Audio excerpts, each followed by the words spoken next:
In the burning deserts of Arizona, a drifter thought his life was over, trapped in an illegal mine, beaten and forgotten by the world. But when he escaped into the night, half dead beneath the storm, God led him straight to a battle-scarred Marine and his loyal German shepherd. What began as a rescue became a revelation, a secret empire built on human suffering, and a fight that would test their courage, their faith, and their will to survive.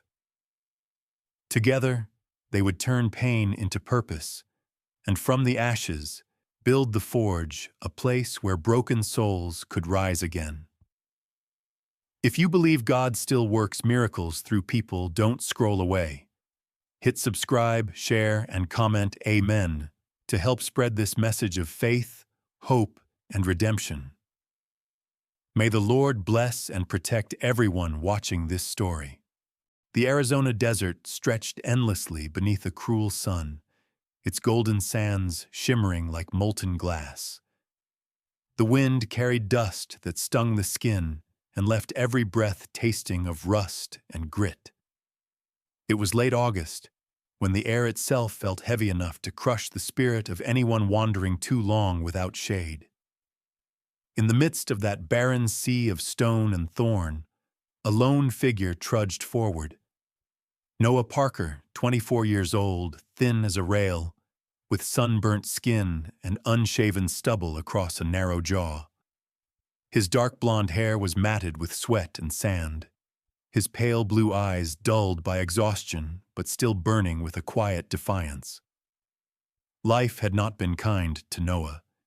He had grown up in foster homes after losing his parents to a drunk driving accident, and he had learned early that kindness often came with a price. When he aged out of the system, he drifted from town to town, taking odd jobs, sleeping under bridges, and learning how invisible the homeless could become in a country that moved too fast to care. That morning, Noah had woken behind a truck stop outside of Yuma, hoping to hitch a ride toward California. Instead, he found a group of men waiting near the dumpsters.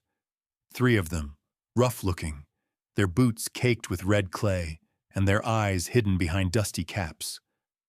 One of them, the largest, spoke with the hard tone of authority.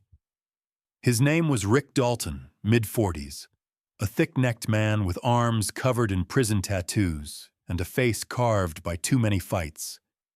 He had a way of looking through people, like they were tools to be used and discarded. "You looking for work?" Rick had asked, offering Noah a bottle of water. The younger man nodded cautiously, desperate for anything that meant food or shelter. "Then hop in. There's a mining job down south. Pays cash." Hours later, as the truck rumbled deeper into the desert, Noah realized too late that the job wasn't what he'd been promised. The road ended at a fenced compound hidden among rocky hills, a forgotten scar in the earth. Inside, the air smelled of sweat, oil, and despair. Dozens of men, their backs bent and faces streaked with dust, worked with shovels and pickaxes under the watchful eyes of armed guards. The mine wasn't on any map. The workers weren't employees. They were prisoners. When Rick shoved Noah through the gate, the truth hit him like a hammer. There was no paycheck waiting at the end of the day. There was only survival. The guards stripped him of his backpack, shoes, and even his ID. "Welcome to Kane's mine," Rick sneered before tossing him a rusted pickaxe. "You work, you eat, you stop, you bleed." Noah joined the others, men from broken towns, addicts, drifters, even a few who'd simply vanished off the grid. Among them was Ray Matthews, an elderly miner with a silver beard and eyes the color of ash. Ray had been there the longest. His hands were calloused and his back hunched, but his voice carried a strange calm. "Keep your head down," Ray whispered that night by the fire pit. "And don't cross Victor Kane." The name carried weight among the workers. Victor Kane, The man who owned this hole in the desert was a former contractor turned outlaw entrepreneur. Once a respected mining engineer, he'd lost his license after a collapse killed 6 men under his supervision. Rather than disappear, Cain had built his own empire in the shadows, smuggling gold dust and ore across state lines, using the lost and forgotten as his workforce. He was tall, broad-shouldered, always wearing a spotless white shirt despite the grime around him. His hair was silver at the temples, his smile thin and surgical. To his men, he was untouchable. To his slaves, he was God. Days bled together under the desert sun. Noah swung his pickaxe until his hands bled, hauled sacks of ore until his shoulders screamed, and learned quickly that disobedience brought the lash. Water was rationed, rest was rare. He watched men collapse from exhaustion, dragged away and never seen again. At night, under the hum of the generators, he would stare at the stars and promise himself that he wouldn't die in that place. Then came the storm. It began as a low hum in the wind, then a roar that swallowed the horizon. The workers scrambled as a wall of red dust rolled toward the mine like an ocean wave. The sky turned brown, the sun vanished, and the air became choking grit. The guards retreated into their shelters, shouting for the men to keep digging. Cain himself watched from his office trailer, unbothered, while the overseers took advantage of the chaos to hide their cruelty. The whip cracks drowned beneath the storm's howl. Noah could barely see his own hands, but he kept digging, waiting for a chance. That's when Ray stumbled beside him, coughing hard, blood staining his shirt. "They'll move the shipment tonight," Ray gasped. "North Tunnel, the one with the vent shaft. That's your way out, boy." Noah nodded, heart pounding. As the storm raged, he used his pick to pry loose a small metal tag from a broken crate. Part of the shipment mark. He wiped the dust and saw a serial number engraved faintly, proof that could tie the mine to Cain's smuggling network. He slipped it into the lining of his pants. By midnight, the storm had died. The desert lay still, coated in red powder like dried blood. The guards forced everyone back into the barracks. Noah lay awake, muscles trembling, fingers clutching the hidden tag. Around him, men snored or moaned softly in their sleep. Somewhere outside, Cain's truck engines growled, ready to move the stolen ore. Noah looked at Ray, who gave him a faint nod before turning away. The old man knew he wouldn't survive another day here, but maybe the boy could. Noah closed his eyes, breathing the metallic air, and whispered to himself, "Tomorrow, I run." The night had not yet forgiven the desert for the storm. Winds still howled through the canyons like a wounded beast, carrying with them trails of red dust that shimmered under the half-moon. The air was cold now, sharp against the skin, and the world felt empty, except for the faint, muffled clang of metal deep below the ground. Noah Parker crouched in the shadows near the north end of the mine, his breath visible in the thin, frigid air. His heart pounded like a hammer in his chest. Every sound, a footstep, a cough, a gust, felt like it might betray him. The storm had given him a chance, and tonight, he would take it. Noah waited until the guards switched their patrols, watching the silhouettes of men moving across the ridgeline with flashlights. When the last one disappeared behind the generator shack, he slipped from the shadows and sprinted toward the maintenance shaft. His bare feet barely made a sound on the sand. The vent was narrow, half hidden behind broken piping and stacked crates marked with the symbol he had seen on the tag, proof of Cain's illegal shipments. He pried off the grate and crawled inside. The tunnel was suffocatingly tight. Rusted bolts tore at his palms as he pulled himself forward through the darkness. Each breath echoed metallic and shallow. The air smelled of oil and copper. Somewhere above him, thunder rolled faintly, but it was just the wind moving through the vent, moaning like a ghost. He kept going, ignoring the pain in his knees and the burn in his lungs. After what felt like an eternity, he saw a faint glimmer of moonlight ahead. Freedom. Then, voices. "Noah, stop right there!" Rick Dalton's voice roared down the tunnel, echoing like the growl of a machine. Noah twisted around and saw beams of light bouncing closer. Panic surged through him. He scrambled forward, the jagged metal cutting into his elbows. A bullet ricocheted off the tunnel wall behind him, sparks lighting the darkness for an instant. He kicked, pushed, clawed his way toward the light until his hands broke through sand and he burst out into the open desert, gasping under the cold night sky. He ran.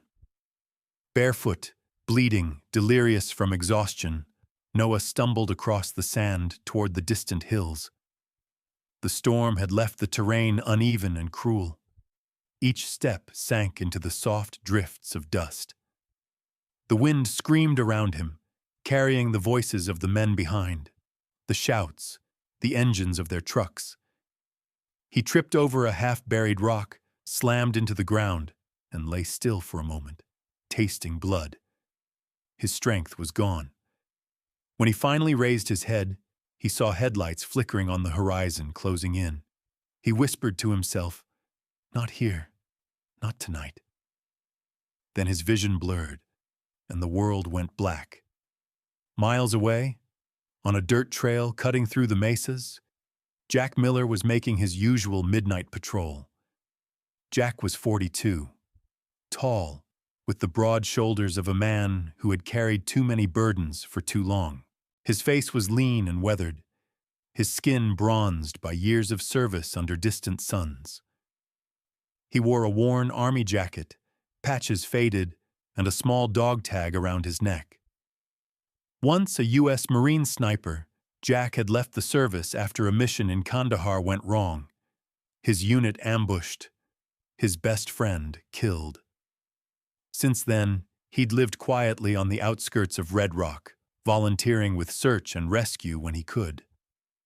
Beside him trotted his constant companion, Rex, a 5-year-old German shepherd with deep amber eyes and a sleek black and tan coat. Rex moved with purpose, tail low, ears flicking at every sound. Trained as a military working dog, Rex had served alongside Jack in Afghanistan before being retired due to a leg injury. But even with the faint scar on his hind leg, Rex was powerful, loyal, alert, and impossibly smart. The two shared an unspoken language. Jack only had to raise a hand or shift his weight, and Rex would respond. As they walked, the dog suddenly stopped, nose twitching. A low growl rumbled in his throat. Jack crouched, resting a hand on Rex's shoulder. "What is it, boy?" The shepherd sniffed the air, then barked once, sharp, urgent, and darted off the trail toward the dunes. Jack followed, flashlight cutting through the swirling dust. After 100 yards, the beam fell on a shape half buried in the sand, a young man covered in dirt, barely breathing. Jack dropped to his knees beside him. "Hey, you with me, son?" Noah's lips moved, but no words came out. His body was shaking violently, his hands scraped raw.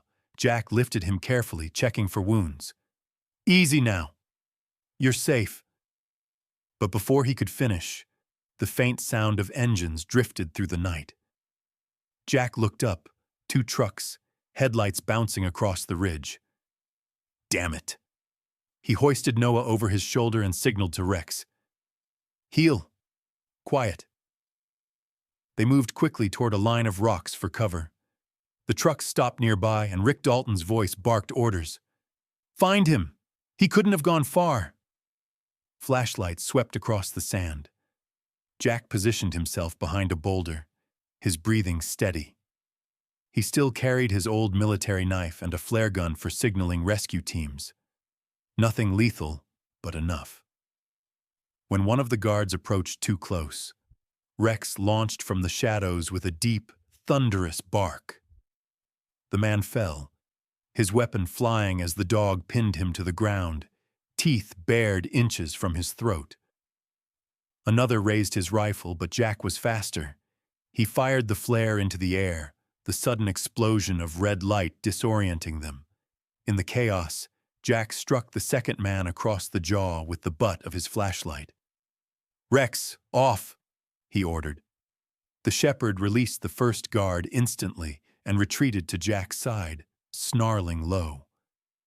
The men stumbled back toward their trucks, shouting curses as they fled.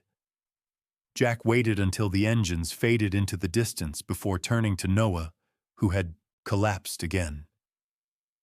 "You've had one hell of a night," he muttered, lifting the young man into his arms.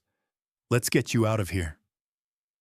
They made their way through the dunes, the wind finally beginning to calm.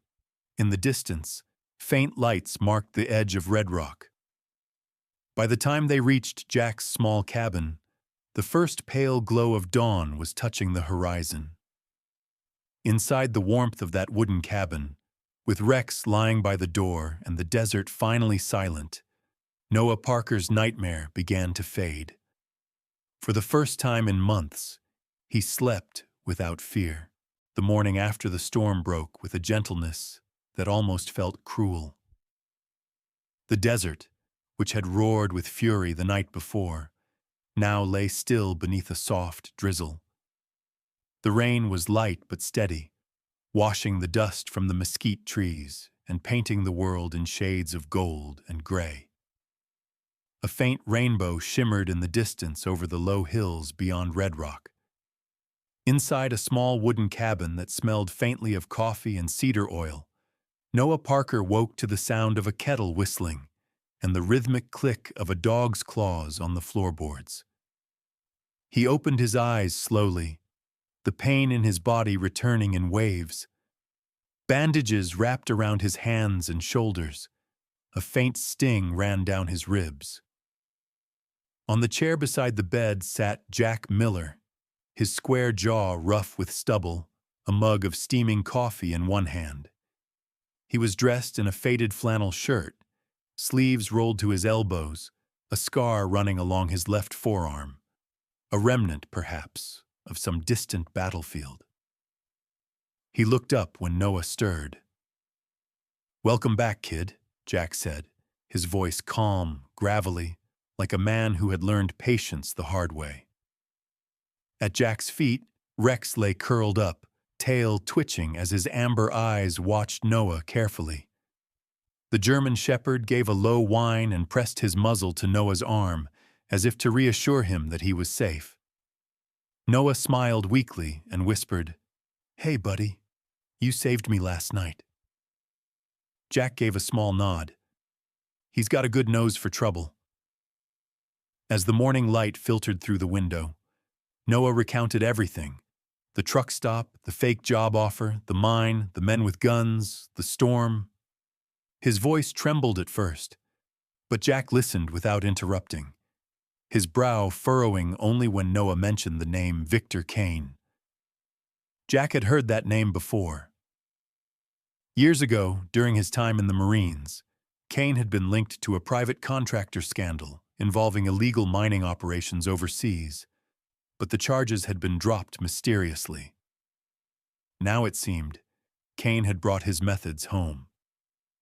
When Noah showed Jack the small metal tag he had hidden in his pants lining, the ex-soldier examined it carefully under the lamplight.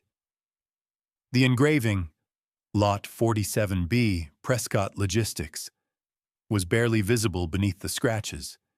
Jack's expression hardened. "Prescott Logistics," he murmured. "That's a cover company. I saw their name in a trafficking case 2 years back." He stood, pulling open a cabinet to retrieve an old military-grade GPS device, still scuffed from his field days. "If we can mark the coordinates of that mine, we can hand it to someone who will actually do something with it," Noah, still pale but steady, took a pencil and began sketching a crude map of the tunnels, recalling every corner, vent shaft, and storage bay he could remember. His hands shook slightly, but the determination in his eyes was fierce. Rex barked once, pacing near the door. Jack looked up. He wants out. Probably picked up a scent. The dog was restless, tail low but ears pricked toward the distant hills. Jack grabbed his jacket and slung a small pack over his shoulder. Come on. If Kane's still moving there'll be traces left behind. Tracks, supplies, maybe something they dropped in the storm. They drove out in Jack's old Ford pickup, the road slick with rain. The desert smelled alive. Wet earth, creosote, and ozone. Rex sat between them, nose pressed to the cracked window, eyes alert. About a mile from the cabin, they reached a flat stretch of sand near a dry riverbed. It was there Rex began barking sharply, circling around a patch of disturbed earth. Noah crouched beside him and brushed away the wet sand. Underneath, half buried in the mud, lay a pair of torn gloves stained with a grayish powder. Jack rubbed the material between his fingers, frowning. That's crushed ore residue, the same kind from the mine. Nearby, Noah spotted a crumpled piece of paper trapped under a rock. When he unfolded it, the ink had bled from the rain, but one line remained legible. Prescott Freight, Route B12, 020 AM. It was a shipment manifest, likely for the stolen gold. Jack let out a low whistle. That's it. That's the link we need. But Jack knew Kane wouldn't go down easily. Men like him had money, protection, and fear on their side. They'd need more than scraps of evidence. They'd need witnesses, media coverage, and official backing. You ever talk to a reporter? Jack asked. Noah shook his head. No one ever believed me before. Jack's lips pressed into a firm line. Well, they'll believe you this time. That afternoon, as clouds cleared and sunlight poured over the land, Jack made 2 phone calls. The first was to Emily Brooks, a journalist he'd met years ago while volunteering at a veterans shelter. Emily was 36, slender but strong, with a streak of silver running through her chestnut hair and sharp green eyes that missed nothing. She'd once been an award-winning investigative reporter in Phoenix before exposing a corporate corruption ring that got her blacklisted from major networks. Since then, she'd been running her own independent column, chasing stories no one else dared to print. Jack Miller, she said when she picked up, her tone half surprise, half curiosity. Haven't heard from you in years. What trouble are you in this time? Jack smiled faintly. Not mine. The kids. And maybe something much bigger. The second call was to Sheriff Maria Collins, the local law enforcement head in Red Rock. Maria was in her early 50s, mixed Hispanic heritage, with short dark hair and the steady voice of someone who had seen too many lies and too few truths. She trusted Jack. He'd helped her track missing hikers before. But she also knew he had a habit of diving headfirst into danger. If what you're saying is true, she told him, we'll need more than your word and a dirty pair of gloves. Then we'll get it, Jack replied. Just keep your phone on. That evening, as the sun dipped behind the mesa and the sky blazed orange, Noah sat on the porch beside Rex, stroking the dog's fur. For the first time, he felt something that resembled peace. Behind him, Jack and Emily's voices murmured plans over a map spread on the table. A new fight was coming, but this time, Noah wasn't alone. The desert sky burned orange as the sun sank behind the jagged cliffs, painting the rocks in copper and blood. The air carried the faint scent of sage and gasoline, and the sound of cicadas filled the silence like a nervous pulse. It was the kind of evening that could fool a man into thinking peace was possible, but not tonight. Tonight, beneath that fading light, 3 people and a dog prepared to expose a monster. In a small dirt clearing half a mile from the old mining route, Jack Miller crouched beside his battered Ford pickup, loading the last of the gear into the back seat. His movements were deliberate, precise. Years of military service had trained him to prepare for chaos with calm efficiency. Beside him, Noah Parker adjusted the cap on his head and tried to steady his shaking hands. He was no longer the hollow-eyed drifter Jack had found dying in the sand. The bruises had faded, replaced by something harder: resolve. He still carried the scars, both visible and not, but his voice when he spoke was firm. "You really think he'll show?" Jack tightened the strap on his vest. "He'll show. Men like Kane can't resist watching their own deals. They like to feel untouchable." A few yards away, Emily Brooks knelt near a pile of old crates, her fingers working quickly over the lens of a tiny hidden camera. The dying light glinted off the silver streak in her hair as she adjusted the angle. Emily wore dark jeans and a loose green field jacket, blending easily into the landscape. Her sharp green eyes moved constantly, scanning the horizon. She was the kind of woman who never stopped analyzing, the sort who could see patterns in chaos.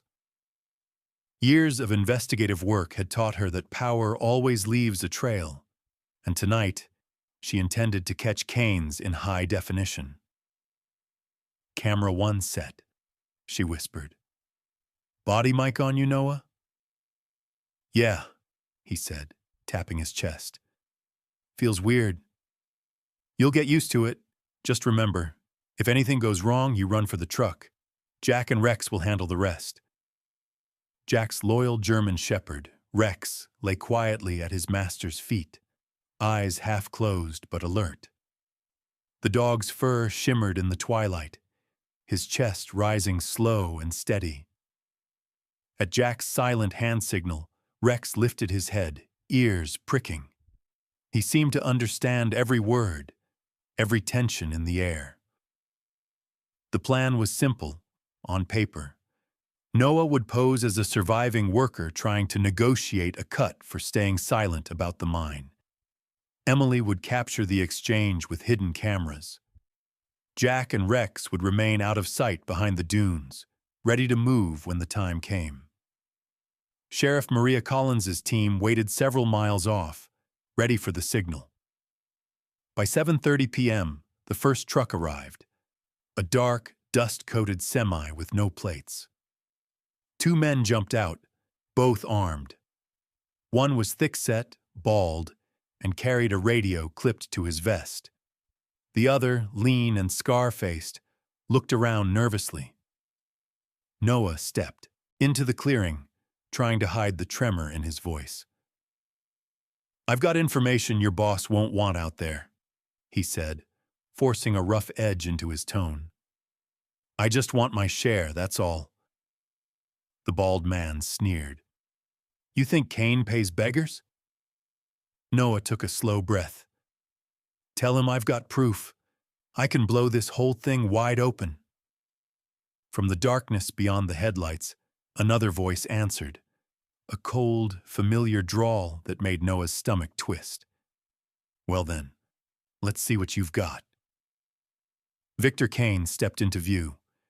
He looked immaculate, as always, wearing a tailored gray suit that seemed absurd amid the dust and machinery.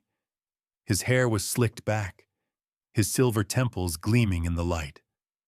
But his eyes, ice blue and calculating, gave him away. They were the eyes of a man who measured lives in profit margins. He walked slowly toward Noah, gloved hands clasped behind his back. "You caused me a lot of trouble, boy," he said, smiling thinly. "I should thank you. You made me tighten my operation." Noah swallowed. "You killed those men in the tunnels. You think no one's going to find out? Kane's smile didn't falter. No one will find out because no one will care. People disappear in the desert every day. He turned to his guards. Clean this up. That was the signal. Jack's hand flashed a silent command. Rex shot forward like lightning, muscles coiled, teeth bared. The dog leapt through the air, knocking the pistol from the bald guard's hand before the man even fired. A gunshot rang out, a warning shot from Jack's flare gun exploding overhead in a burst of red light. Panic erupted. The scar-faced guard swung his rifle, but Jack was faster, tackling him to the ground. The two rolled in the dirt, fists and curses flying. Noah ducked behind a crate as bullets cracked through the air. Emily, hidden in the shadows, whispered into her mic, "Sheriff, move in now!" Within seconds, headlights appeared on the ridge. Two police SUVs barreling down the slope, sirens wailing. The guards froze, blinded by floodlights. Kane spun around, furious. But before he could react, Noah stepped out, holding the metal tag aloft. "This is your signature, isn't it? Lot 47B, Prescott Freight. You're done, Kane." Kane lunged toward him, but Rex growled and blocked his path, hackles raised. Moments later, officers swarmed the clearing, shouting commands. Sheriff Maria Collins strode forward, her badge gleaming under the lights, her expression cold and resolute. "Victor Kane," she said, voice cutting through the chaos. "You're under arrest for human trafficking, illegal mining, and murder." As the cuffs clicked around his wrists, Kane looked directly at Emily, who was filming the entire scene with a handheld camera. "You think this ends with me?" he hissed. "You have no idea who I work for." Emily didn't flinch. "Then we'll find them next." The scene froze in the glow of flashing lights. Kane being shoved into a cruiser. Noah standing beside Jack and Rex, dirt and blood streaked across his face, but a new strength in his eyes. For the first time, justice didn't feel like a dream. It felt real. Autumn came softly to Red Rock. The heat of the desert summer had retreated into memory, replaced by cool winds that carried the scent of pine and smoke. Golden leaves drifted across the cracked streets, gathering near the wooden fences that lined the small town. The morning sun fell gently on the newly painted sign outside an old refurbished workshop, "The Forge, Rebuilding Lives." The letters gleamed faintly in bronze, hand-carved with care. Standing before it was Noah Parker, no longer the hollow, frightened man who had escaped from the desert. His once gaunt frame had filled out. The weeks of steady work and real meals had brought color back to his face.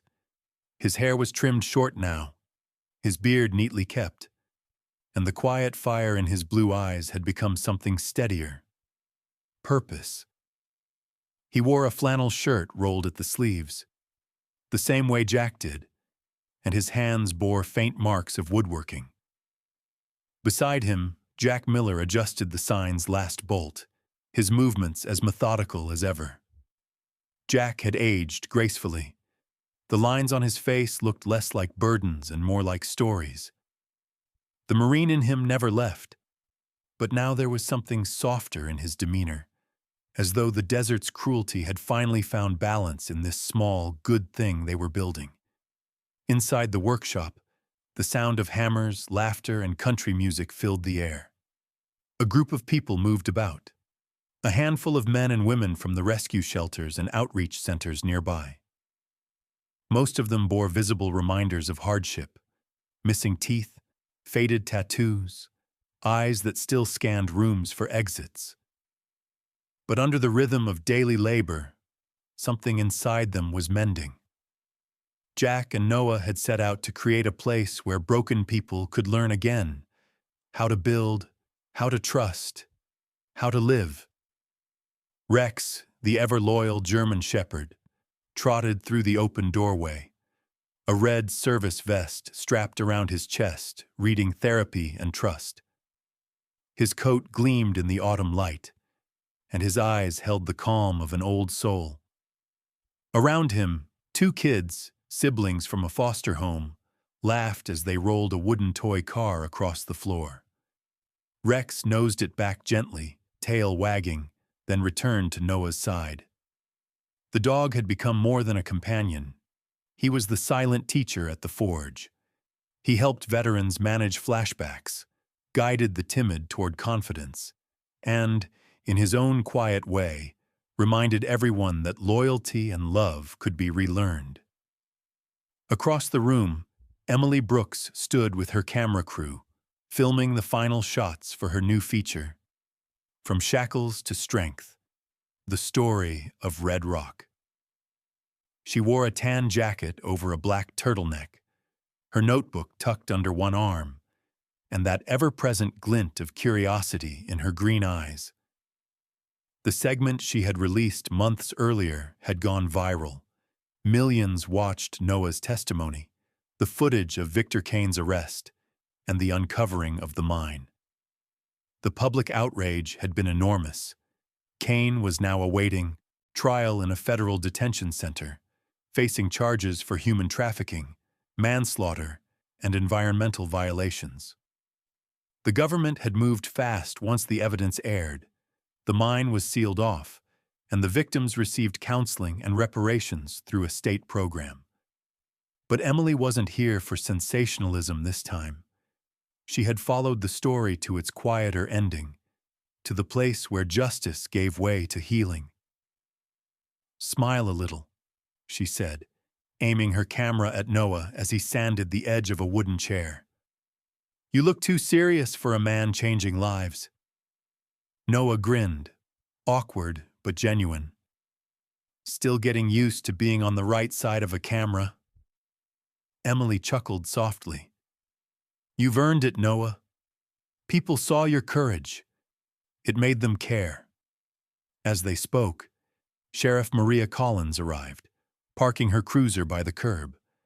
She stepped out in her khaki uniform, a cup of coffee in one hand, and an easy smile on her usually stern face.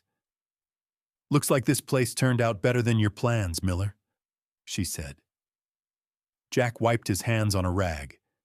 "Guess it helps when you actually build something instead of blowing it up." The sheriff laughed. "I'll drink to that." Inside the main hall, new projects lined the tables: hand-carved furniture, small metal sculptures, and collars made by the trainees for rescue dogs. A corner space had been turned into a small library filled with donated books, survival guides, memoirs, and even a children's section for the neighborhood kids who came by after school. Noah had suggested calling it Rex's Corner. Later that afternoon, the community gathered for the opening ceremony. The wind carried the smell of apple pie from a nearby diner, and the soft rustle of leaves made the moment feel almost sacred.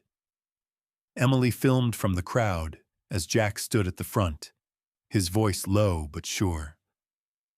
"This place isn't about second chances," he said. "It's about proving you were never broken to begin with, just waiting to be reforged."